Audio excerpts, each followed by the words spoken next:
감사합니다. 더 좋은 언약의 중보자 그리스도입니다.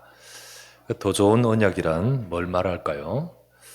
자, 6절부터 7절을 다시 한번 잘 읽어보면 이렇게 나옵니다. 그러나 이제 그는 더 아름다운 직분을 얻으셨으니 그는 더 좋은 언약으로 세우신 더 좋은 언약의 중보자시니라. 저 첫 언약이 무음하였더라면 둘째 것을 요구할 일이 없었으려니와. 그는이란 말은 그리스도를 말합니다.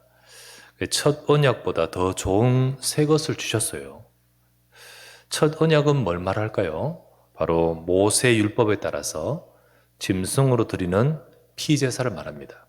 근데 이 피제사가 사실 앞으로 뒤에 주실 것에 대한 모형입니다. 그래서 그림자라고 하죠. 그림자. 그렇기 때문에 이 자체로는 완전하지 않아요. 이것은 예수 그리스도 오실 때까지만 유효한 거지.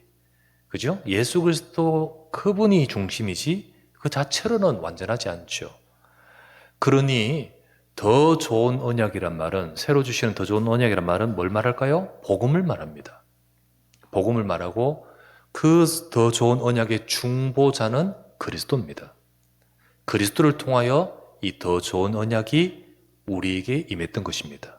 그죠? 그걸 말하는 거예요. 자, 구약에는요, 모세를 비롯한 모든 선지자들이 활동을 했는데 다 이 복음이 앞으로 이루어질 것을 바라보고 그것을 두고 활동을 했습니다. 때로는 예언을 하고 때로는 어떤 사건 속에서 예표를 하면서 그때그때 그 시대의 그 모든 활동은 앞으로 오실 그리스도에 대한 예언과 그것을 설명하기 위한 것이었어요. 그래서 모세가 이스라엘이 그렇게도 목매고 있는 모세 율법도 마찬가지입니다. 그 자체가 중요한 게 아니고 앞으로 오실 그리스도에 대한 내용을 담고 있는 겁니다. 성경 보면 베드로전서 1장 10절에서 12절에 이렇게 나옵니다. 자, 이 구원에 대하여는 너희에게 임할 은혜를 예언하던 선지자들이 연구하고 부지런히 살펴서 자기 속에 계신 그리스도의 영이, 성령이죠, 그 받으실 고난과 후에 받으실 영광을 미리 증언하여서 누구를 또는 어떠한 때를 지시하시는지 상고하니라. 아, 이게 무슨 말인가? 어떤 때인가? 이 섬긴 바가 자기를 위한 것이 아니요 너희를 위한 것임이 계시로 알게 되었으니 이것은 하늘로부터 보내신 성령을 힘입어 복음을 전하는 자들로 이제 너희에게 알린 것이요 복음입니다.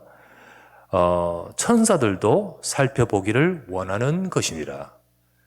너희들이 얼마나 귀한 것을 받은지 아느냐, 이게 얼마나 귀한 것인지 아느냐는 거죠. 그 과거 구약의 선지자들이 그 속에 임한 하나님의 영으로 딱 보이시는데, 아, 이게 언제 어떤 때 누구를 가리켜 말씀하시는 것이지? 그리스도를 가리켜 하신 말씀. 이거를 계속 했는데 이제 때가 되어서 전도자들 통하여 너희에게 주신 이 복음이라는 겁니다. 이게 얼마나 중요한 것입니까? 그러니까 이제는 더 좋고 확실한 복음을 전도자를 통하여 너희가 전달받았다는 겁니다. 그게 바로 너희가 받은 복음이다. 그렇다면 이제 모든 것을 성취하신 그리스도 복음을 붙들어야지요. 그렇게 좋은 복음을 받았다면 이 복음을 붙들어야지요. 모형을 잡고 있으면, 그림자를 잡고 있으면 안 되잖아요. 여러분, 모델하우스라는 거 있지 않습니까? 저 어느 지역에 아파트를 건설한대요. 그 아파트가 어떻게 건설될 것인지 간감하게 잘 모르잖아요. 그걸 볼 수 있는 데가 어디죠? 모델하우스 아닙니까? 이 지역의 아파트는 이런 구조로 만듭니다. 그리고 단지는 이렇습니다. 이걸 보게 되는 것이 모델하우스 아닙니까? 그걸 보고 아, 나 여기에 이 아파트 내가 분양받아야겠다 라고 하면 절차를 밟아서 하지 않습니까? 그런데 중요한 거는 거기에 지어지는 집이지, 아파트지. 그 모델하우스가 중요한 게 아니란 말이지. 모델하우스는 그걸 보여주는 모형일 뿐이죠. 이사를 어디 가야 돼요? 입주하는 그 아파트에 가야 되지. 그런데다 모델하우스에 이사하면 됩니까? 안 됩니까? 그 바보지요. 모델하우스 여기가 너무 좋다고 거기에 계속해서 안주해버리면 안 되는 거잖아요. 하나님이 주신, 정말로 중요하게 주신 것을 봐야 되지 그 모형을 붙들고 있으면 안 되는 거죠. 그런데 히브리 성도들은 여전히 과거 율법과 그리고 제도, 제사에 묶여 있는 겁니다. 예수 그리스도의 복음은 받았는데 이 복음을 붙들지 못하고 여전히 과거 율법에 자꾸 묶이는 거예요. 그 이유가 뭘까요? 지금 받은 예수 그리스도의 복음이 확실치 않기 때문인 거예요. 우리가 복음을 딱 받곤 정말 이 복음으로 딱 서야 되는데 여전히 내가 가지고 있는 과거에 각인된 것, 내 경험, 내 생각, 내 것이잖아요. 거기에 묶여 있다. 그것을 따라가요. 똑같은 수준이지요. 그죠? 지금도 이런 자들이 많습니다. 지금도 하나님 백성들이, 성도들이 이 이스라엘 히브리 성도들처럼 자기 것에 묶여가지고 흔들흔들 걷고, 그리고 자기 것에 묶여가지고 그러다 보니까 복음이 확실치 않고, 그러니 응답을 못 받는 거예요. 그러니 하나님의 역사를 누리지 못하는 거예요. 오늘 이 말씀을 통하여 우리에게 뭘 말해줄까요? 더 확실하고 더 중요한 것 붙들어달라는 거죠. 그래서 오늘도 여러분들은 확실히 깨닫고 정말 우리의 삶에 가장 중요하게 주신 최고의 해답, 예수 그리스도의 복음을 여러분과 제가 굳게 붙들기를 바랍니다. 우리 렘넌트들은 자라면서 이것저것 배워요. 이게 좋은 가르침이다, 학교에서 배우고. 이게 맞다라고 부모님한테 배우는데 정작 정말 배우는 것이 창세기 3장, 6장, 11장 가지고 가르쳐줘요. 그런데 정말 우리 렘넌트들이 붙들어야 될 것이 뭡니까? 네 인생을 살리고 책임지고 하나님의 축복을 누리게 할 이 더 좋은 언약의 보증, 이 그리스도를 붙들지 못하는 거예요. 그래서 우리도 마찬가지고 우리 후대도 마찬가지겠죠. 우리가 확실하게 붙들 수 있는 저와 여러분 되어야 됩니다. 첫 번째 나눌 말씀은 우리에게 있는 더 좋은 제사장, 대제사장, 여러분과 제게 있는 더 좋은 대제사장. 히브리 성도의 과거의 삶에는 제사장이 있었습니다. 자, 그 제사장은 누굽니까? 레위 지파의 후손들로 세워진 제사장이에요. 그러니까 사람입니다, 사람. 특별히 레위 지파 중에 그 후손들로 세워진 제사장. 그들은 허물과 죄가 있는 사람이에요. 그런데 그들이 사람이지만은 그들이 오실 그리스도를 예표하고 있기 때문에 중요한 것이지요. 그 제사장이 중요한 거예요. 그 자체로는 한계가 있습니다. 그 인간이죠. 그래서 그들은 천년 만년 사는 것도 아니잖아요. 한 몇십 년 살다가 못하게 되면 그 다음 제사장이 또 제사장 이어받고, 혼자 못하니까 여러 제사장이 있어서 하고 하지 않습니까? 그들의 수적으로나 능력에서는 한계가 있어요. 아무 힘이 없는 거죠. 실제로는 그리스도를 예표하기 때문에 중요한 것이지, 그리스도가 없다면 아무 소용이 없는 겁니다. 그거는. 그들이 잡는 것은 뭐죠? 양이요, 양. 소요. 소나 양이 무슨 힘이 있습니까? 그들이 잡는 짐승이 무슨 힘이 있습니까? 그런데 이 소나 양, 이 피 흘리는 피제사가 중요한 것은 오실 그리스도를 상징하기 때문에 힘이 있는 거예요. 그렇죠. 그리스도가 없으면 아무 소용이 없습니다. 그래서 그 약속하신 대로 하나님은 사람의 몸을 입고 이 땅에 그리스도를 오셨어요. 그리스도가 오시지 않았다. 아무리 양 흘리고 양 잡고 소 잡아도 소용없어요. 그리스도가 오시지 않았다. 그러면 아무 의미 없는 거예요. 하나님은 그 피제사를 드리게 하면서 오실 그리스도로 오시겠다 하셨고, 그 약속대로 이 땅에 사람의 몸을 입고 하나님이 그리스도로 오신 것입니다. 오셔서 십자가에서 다 이루신 거예요. 그래서 십자가에서 여러분과 저의 죄를 다 해결하시고요, 우리를 잡고 있는 사단의 권세를 깨뜨려 버리고요, 그리고 하나님을 만날 수 있는 진정한 길을 여신 분이 그리스도고 십자가입니다. 그렇죠? 히브리서 8장 1절을 읽으면 첫 번째 이렇게 나오죠. 첫 번째, 지금 히브리서를 통하여 하고자 하는 말이 뭡니까? 8장 1절. 지금 우리가 하는 말의 요점은 이러한 대제사장이 우리에게 있다는 것이라. 내가 지금 말하고 싶은 게 뭐냐? 이런 대제사장, 지금 저기 있는 레위 지파 그런 제사장이 아니라 이러한 대제사장이 우리에게 있다는 것이라. 이걸 봐야지. 이걸 붙들어야지. 바로 우리 인생의 모든 문제를 해결하신 예수 그리스도입니다. 앞 본문에서 우리 지지난주 2주 전에 우리 그 앞장인 7장에서 대상이 어떤 제사입니까? 멜기세덱 같은 제사장 아닙니까? 그 제사장이 어떻게 말했습니까? 유일하댔죠. 그리고 완전하고 영원한 제사장이라 했지 않습니까? 맞지요? 지금 있는 제사장과 다르다. 유일하고. 그리고 지금 있는 제사장과 다르다. 완전하다. 영원한 분이다. 히브리 성도들이 율법, 종교, 거기에 의해서 세워진 제사장이 아니라 더 좋은 제사장 그리스도를 붙들어야 됩니다.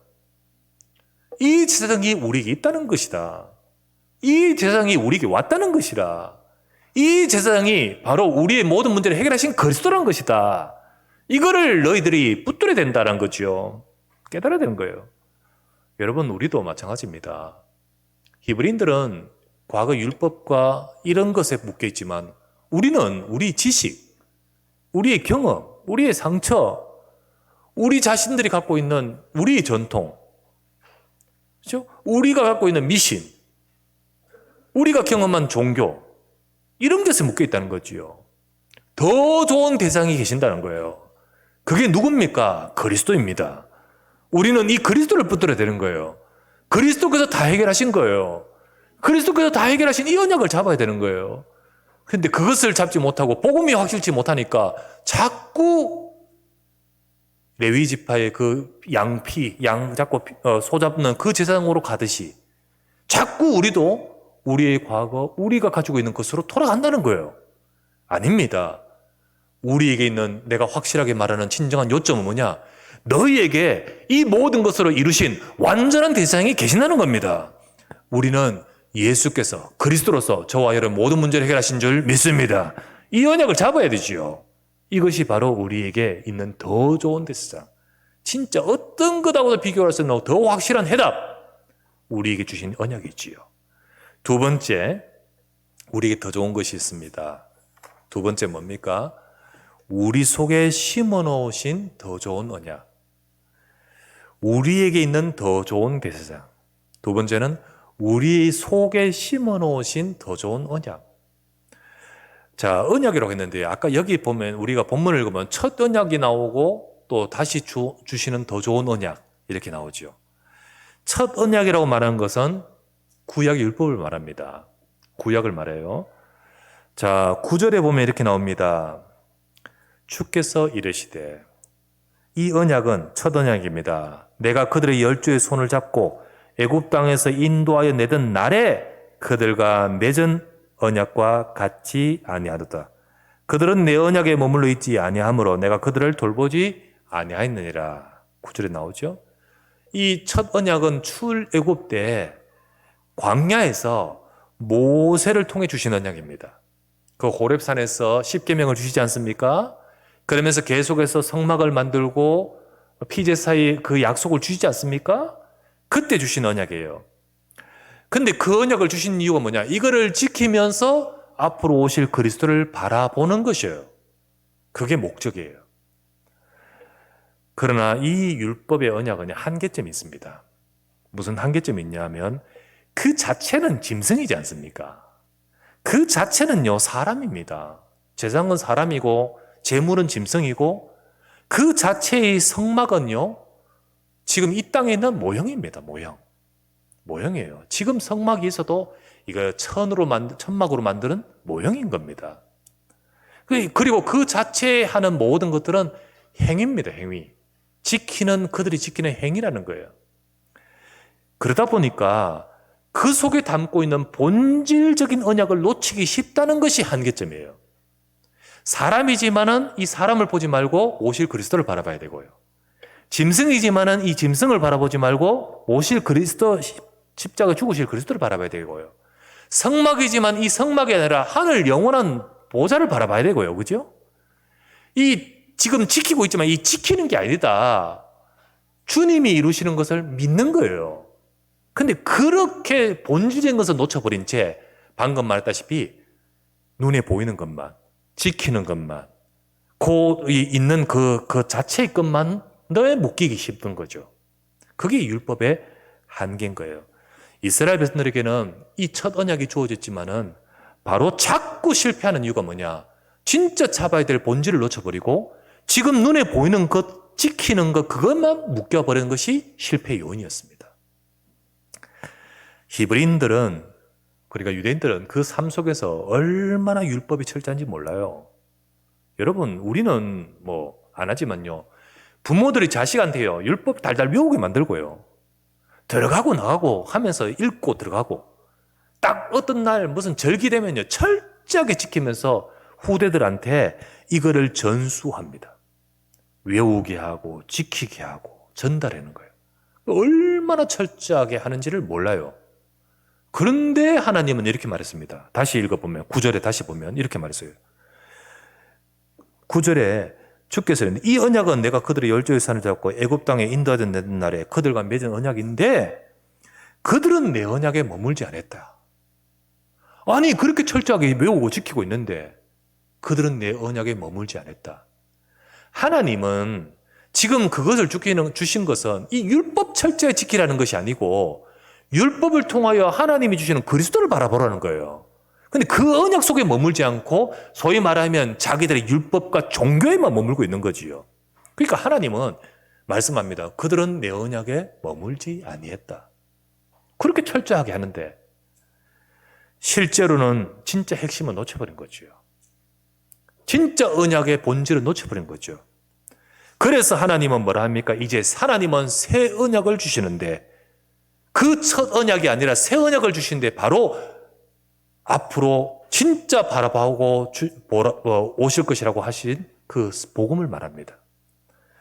복음입니다. 과거 율법과 다릅니다. 모형이었죠. 그림자였죠. 다릅니다. 그리스도는 완전히 이루신 분입니다. 율법은 어떻게 하면 내가 지키는 것이었죠. 다릅니다. 그리스도가 이루셨습니다. 그것을 믿는 거예요. 그게 바로 하나님이 주신 새 언약인 거예요. 그러니까 이 언약은 하나님이 어떻게 말씀해요? 9절 아까 읽었죠? 10절에 보면 이렇게 나옵니다.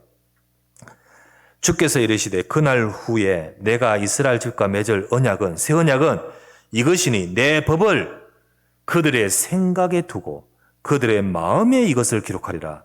나는 그들에게 하나님이 되고 그들은 내게 백성이 되리라. 돌판으로 주신 게 아니에요. 이제는 그들 영혼 속에 심어버리는 거예요. 아시겠습니까? 율법서로 주신 게 아니에요. 하나님이 성령으로 그들 속에 심어버리는 거예요. 이게 바로 예수 그리스도를 영접하는 순간 우리 속에 임하는 겁니다. 이게 바로 우리에게 주신 복음의 언약이에요. 복음의 언약. 그래서 이 언약은 더 좋은 언약이라고 말하지 않습니까? 우리 속에 심어놓은 더 좋은 언약이 이겁니다. 이 복음의 약속을 정말로 우리 속에 심겨진 자는 절대 망하는 법이 없습니다. 절대 망하는 법이 없습니다. 절대로 끊어지지 않습니다. 9절에 아까 봤죠? 그들은 이 율법의 언약을 주셨지만 그들은 그 언약 속에 머물지 않았기 때문에 내가 그들을 돌보지 아니하니라. 이스라엘 백성은 계속 망했습니다. 계속해서 실패했습니다. 하지만 주님이 말씀하십니다. 내가 이제 주는 언약은 그들의 영혼 속에 심는 것인데 이 언약은 절대 망한 법이 없습니다. 그들은 내 백성이 되고 나는 그들의 하나님이 되리라. 절대로 끊어지지 않습니다. 그래서 성경에 이렇게 말합니다. 로마서 8장 33절에서 34절과 이 말씀을 한번 보십시오. 8장 33절 3절. 누가 능히 하나님께서 택하신 자들을 고발하리요? 의롭다 하신 이는 하나님이시니 누가 정죄하리요? 죽으실 뿐 아니라 다시 살아나신 이는 그리스도 예수시니 그는 하나님의 우편에 계신 자요 우리를 위하여 간구하시는 자시니라. 주님이 우리를 위하여 하셨기 때문에 누가 정죄하겠느냐? 그래서 38절에 39절에 이렇게 말합니다. 내가 확신하노니 사망이나 생명이나 천사들이나 권세자들이나 현재일이나 장래일이나 능력이나 높음이나 깊음이나 다른 어떤 피조물이라도 우리를 우리 주 그리스도 예수 안에 있는 하나님의 사랑에서 끊을 수 없으리라. 분명히 말하지 않습니까? 그리스도가 계신데 누가 정죄하겠느냐? 그리스도께서 다 이루셨는데 누가 끊을 수 있겠느냐? 우리 속에 심어놓은 더 좋은 언약은 우리를 절대로 멸망하지 못하게 만드신 언약입니다. 그게 바로 복음이에요. 그래서 복음을 깨달은 자는, 복음의 언약을 붙든 자는 하나님께서 여러분과 저의 새 인생을 확실하게 붙들고 계심을 믿으시기 바랍니다. 여러분 조금 내가 왔다 갔다 하고 조금 문제가 내게 있고 그렇다 하지 속지 마세요. 그거는 상관없어요. 그리스도가 내 안에 계셔요. 혹시 시달리는 거 있습니까? 속지 마세요. 그리스도께서 다 이루셨어요. 그리스도는 완전한 더 좋은 대제사장이십니다. 그리스도께서 주신 복음의 언약은 더 좋은 언약입니다. 이 언약 속에서 우리의 인생을 완전히 살리신 줄 믿습니다. 그렇다면 세 번째, 우리는요, 우리가 누릴 더 좋은 보좌의 비밀을 가졌어요. 정말 우리에게는 더 좋은, 그래서 지금 더 좋다 말은, 여러분 더 좋다 하면서 얼굴 찡그리는 사람 있습니까? 네? 더 좋다 하면서 막 화내는 사람 있습니까? 더 좋다는 말은요, 누린다는 말이에요. 행복하단 말이에요. 여러분과 제 속에 이것이 누려져야 돼요. 하나님은 우리에게 더 좋은 누릴 비밀을 주셨어요. 과거 율법의 제사는요, 죄를 속하기 위해서, 죄를 사죄하기 위해서 제사를 지냈잖아요, 옛날에는. 근데 그때 드린 제사는요, 율법의 제사는요, 짐승을 잡았고, 인간 제사장이 이 일을 했고, 그리고 땅의 성막에서 이 일을 했지요. 근데 이 속에서 정말 죄가 용서받고 구원받게끔 하셨습니다. 그 이유는 오실 그리스도를 상징하기 때문이었죠. 그렇다면 예수 그리스도께서 이루신 십자가의 속죄는 이거하고 비교도 할 수 없어요. 차원이 달라요. 예수 그리스도께서 행하신 속죄는 짐승을 잡은 것이 아닙니다. 자신의 피를 드렸어요. 예수 그리스도께서 이루신 속죄는요, 사람이 제사장이 아닙니다. 주님이 친히 대제사장이셔요. 예수 그리스도께서 하신 속죄의 제사는요, 땅의 성막에서 한 것이 아닙니다. 하늘로 들어가셨어요. 하늘의 보좌로 연결하셨어요. 성경 히브리서 오늘 읽었던 8장 5절 한번 보십시오. 8장 5절. 그들이 섬기는 것은, 그들이 누굽니까? 땅의 제사장들. 이 섬기는 것은 하늘에 있는 것의 모형과 그림자라. 하늘에 있는 것의 모형입니다. 그림자입니다. 모세가 장막을 지으려 할 때에 지시하심을 얻은 것 같으니 이르시되 삼가 모든 것을 산에서 네게 보이던 본을 따라 지으라. 그렇게 해서 지어진 것이 성막입니다. 예수님이 섬기신 것은 그들 제사장과 달라요.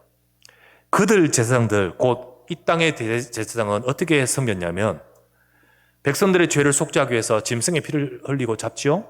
그리고 특별히 대제사장은 짐승의 피를 흘려가지고 성막 안에 저 깊숙한 곳에 지성소라는 곳이 있습니다. 그 지성소로 백성들의 죄를 속죄하기 위해서 대표잖아요. 대표. 이 사람은 인간이지만 대표는 하나요. 죄를 속죄하기 위한 피를 가지고 그 지성소로 들어갑니다. 아무나 못 들어가요. 들어가면 죽어요. 제사장 중에도 대표가 되는 대제사장 그 사람만 들어가요. 그 죄를 속죄하기 위한 피를 가지고 들어가서 거기 들어가면 뭐가 있냐면 언약궤가 있어요. 거기에는 속죄소라 해서 천사를 상징하는 이런 모형이 있습니다. 거기에 자리에 여기가 보좌를 상징해요. 보좌를. 여기가 뭐냐면 지금 여기는 땅이지만은 하늘 보좌를 상징합니다. 상징해요. 거기에 이 사람이 데리고 들어가서 이 백성들의 죄를 속죄하는 피, 언약입니다. 라고 하면서 피를 거기에 뿌리면서 그 약속대로 백성들의 죄가 속죄받는 거예요. 그거를 하는 거예요. 이 대제사장은 여기는 하나님의 임재를 상징하고 여기서 이렇게 할 때 죄가 속죄되는 거예요. 그런데 예수 그리스도의 십자가 속죄는 여기로 들어가지 않아요. 이 땅의 대제사장은 바로 방금 말했던 거기로 들어갔지만은 예수님의 속죄는 어디로 들어갑니까? 하늘 보좌로 들어가 버려요. 하늘 보좌. 여기는 찢어져 버려요. 그냥 찢어져. 그냥 이게 필요 없어요. 그냥. 그래서 천막이 나누어져 있던 천막은 찢어져 버리고 주님은 어디로 들어갑니까? 성경 히브리서. 우리 오늘 읽었던 히브리서 8장 다음 9장에 보면 나옵니다. 9장 11절 12절 한번 볼게요. 그리스도께서 장래 좋은 일에 대제사장으로 오사, 대제사장입니다. 예수님은. 그런데 그런 대제사장이 아니라 진정한 대제사장으로 오사 손으로 짓지 아니한 것 곧 이 땅의 창조에 속하지 아니한 더 크고 온전한 장막으로 말미암아. 이 땅의 장막, 성막이 아닙니다. 염소와 송아지 피로 하지 아니하고 자기 피로 영원한 속죄를 이루사 단번에 성소에 들어가셨느니라. 이 성소가 어디입니까? 이 땅의 장막 성소가 아니라 하늘 보좌를 말합니다. 그래서 오늘 읽었던 히브리서 8장 1절 2절을 보세요. 주님 지금 어디 계십니까? 우리에게 있는 대제사장이 어디 계십니까? 1절 2절 한번 볼게요. 지금 우리가 하는 말의 요점은 이러한 대장이 우리에게 있다는 것이라. 그는 하늘에서 지극히 크신 이의 보좌 우편에 앉으셨으니 성소와 참 장막에서, 참 장막입니다. 지금 장막 말고, 이 땅의 장막 말고 참 장막을 섬기는 이시라. 이 장막은 지금 땅에서 세운 모세가 세운 장막 말고 이 장막은 주께서 세우신 것이요 사람이 세운 것이 아니니라. 이 땅의 대제사장은 사람이 세운 그 장막의 지성소로 들어갔잖아요. 그리고는 백성들의 죄를 속죄하여 주옵소서라고 대표되는 대상이 들어가서 속죄 일을 하는 겁니다. 이거 상징이에요, 상징. 앞으로 오실 그리스도가 하실 일에 대한 예표예요. 그럼 예수님은 이 대상처럼 하지 않죠. 주님은 어떻게 하셨습니까? 이 장막으로 들어가는 것이 아니라 하늘에서 지은 영원한 장막. 그것입니다. 이 장막은 하늘에 주신 것의 모형이라 했습니다. 여기가 아니라 영원한 하늘의 보좌. 거기로 들어가서 그 보좌 우편에 앉으셨느니라는 거예요. 그게 바로 주님이 하신 대제사장의 속죄인 겁니다.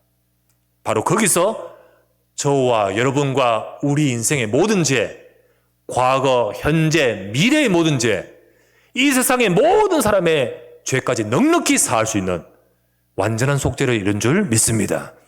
사탄의 권세를 깨뜨려 버리고요. 우리에게 임한 창세기 3장의 저주를 완전히 해결하고요. 이 땅의 모든 문제를, 지옥의 권세를 깨뜨리는 비밀이 거기서 일어난 거예요. 예수님은 대제사장이십니다. 우리에게는 이런 대제사장이 계십니다. 이 땅의 대제사장이 아니라 완전한 대제사장, 유일한 대제사장, 영원한 대제사장이 계십니다. 이분이 우리를 위하여 완전한 속죄를 이루어 보좌로 들어가셨습니다. 그래서 주님이 성천하시고 부활하셔 성천하신 겁니다. 그렇기에 우리는 더 좋은 이 보좌의 축복을 누릴 비밀이 있는 거예요. 그래서 우리는 백성들이 대제사장이 1년에 혼자서 거기 들어가서 속죄하고 벌벌 떨면서 나오는 그런 차원이 아니에요. 이제는요, 그리스도께서 완전한 속죄를 이루어서 들어가 버리셨기 때문에 이제는 저와 여러분들이 그 보좌의 축복을 직접적으로 누릴 수 있는 겁니다. 그래서 우리는 이 축복을 누릴 수 있습니다. 여러분, 우리가 어디에 있든 어떤 상황이든 어떤 문제에 처해 있든 간에 상관없습니다. 여러분과 저는 그리스도의 이름을 부르는 순간 이 보호자의 비밀을 누릴 수 있습니다. 그게 바로 우리에게 주신 더 좋은 보호자의 축복의 비밀입니다. 문제를 해결하시고 이 땅의 모든 문제를 다 해결하신 성취하신 대장이신 그리스도가 보호자 우편에 계십니다. 보호자 우편에 계셔요. 그렇다면 우리는 그 앞으로 나가면 돼요. 그 앞에 갈 수 있어요. 그래서 히브리서의 중요 성경 구절, 제가 지금 성경 구절을 자꾸 몇 군데 말하지 않습니까? 그 구절이 중요한 구절입니다. 여러분 쭉 이어지는 흐름의 성경 구절을 잘 보셔야 돼요. 그러면서 이 흐름 성경 구절이 여러분에게 뭘 말하고 싶은 거냐? 히브리서 4장 15, 16절. 우리 전에 또 읽었죠? 보세요. 히브리서 4장 15, 16절. 우리에게 있는 대상은 우리의 연약함을 동정하지 못하실 리가 아니요 모든 일에 우리와 똑같이 시험을 받으시니로되 죄는 없으시니라. 그러므로 우리는 긍휼하심을 받고 때를 따라 돕는 은혜를 얻기 위하여 은혜의 보좌 앞에 담대히 나갈 것이니라. 이렇게 돼 있잖아요. 이 그리스도께서 대제사장으로서 우리 모든 문제를 해결하셨습니다. 이 모든 문제를 해결하신 주님은 우리 연약함을 동정하지 못하실 분이 아닙니다. 내가 어떤 상황이든 어떤 상태이든 어떤 문제에 처했든 어떤 자리에 있든 상관없습니다. 그리스도의 이름을 붙드는 순간 우리의 모든 문제를 해결하신 대제사장이신 그리스도께서 역사하십니다. 우리는 그 언약을 잡고 보좌 앞으로 나가라. 그 언약을 잡고 보좌의 축복을 누리라. 이 시간도 성삼위 하나님이 역사하시는 그 축복과 응답을 누리는 비밀이 그리스도 언약 속에 있다는 겁니다. 알겠시겠습니까? 그러므로 염려하지 마십시오. 문제 속에 있다 하더라도 염려하지 마시고 어떤 상태에도 낙심하지 마십시오. 보좌 앞으로 가면 됩니다. 그리스도 이름 부르면 됩니다. 보좌의 축복 속에 성삼위 하나님의 역사하시는 비밀을 누리는 가는 저와 여러분 되어야 될 줄 믿습니다. 더 좋은 것이 우리에게 있기에, 더 좋은 것이 있다면 그것을 누려야 되기에 오늘도 여러분과 저는 이 축복을 누리는 한 주간 되시고 이 언약을 잡고 보좌의 축복을 누려가는 축복된 한 주간 되시기를 주 예수 이름으로 축원합니다. 주여 감사합니다. 더 좋은 언약의 중보자 그리스도의 언약 때문에 우리는 주님 앞에 나갈 수 있는 줄 믿습니다. 오늘도 이 언약의 약속의 말씀을 붙들고 우리가 담대히 주 앞에 나가며 보좌의 축복과 응답을 누리는 복된 한 주간 되도록 인도하여 주시옵소서. 우리 구주 예수 그리스도의 이름으로 기도드리옵나이다. 아멘.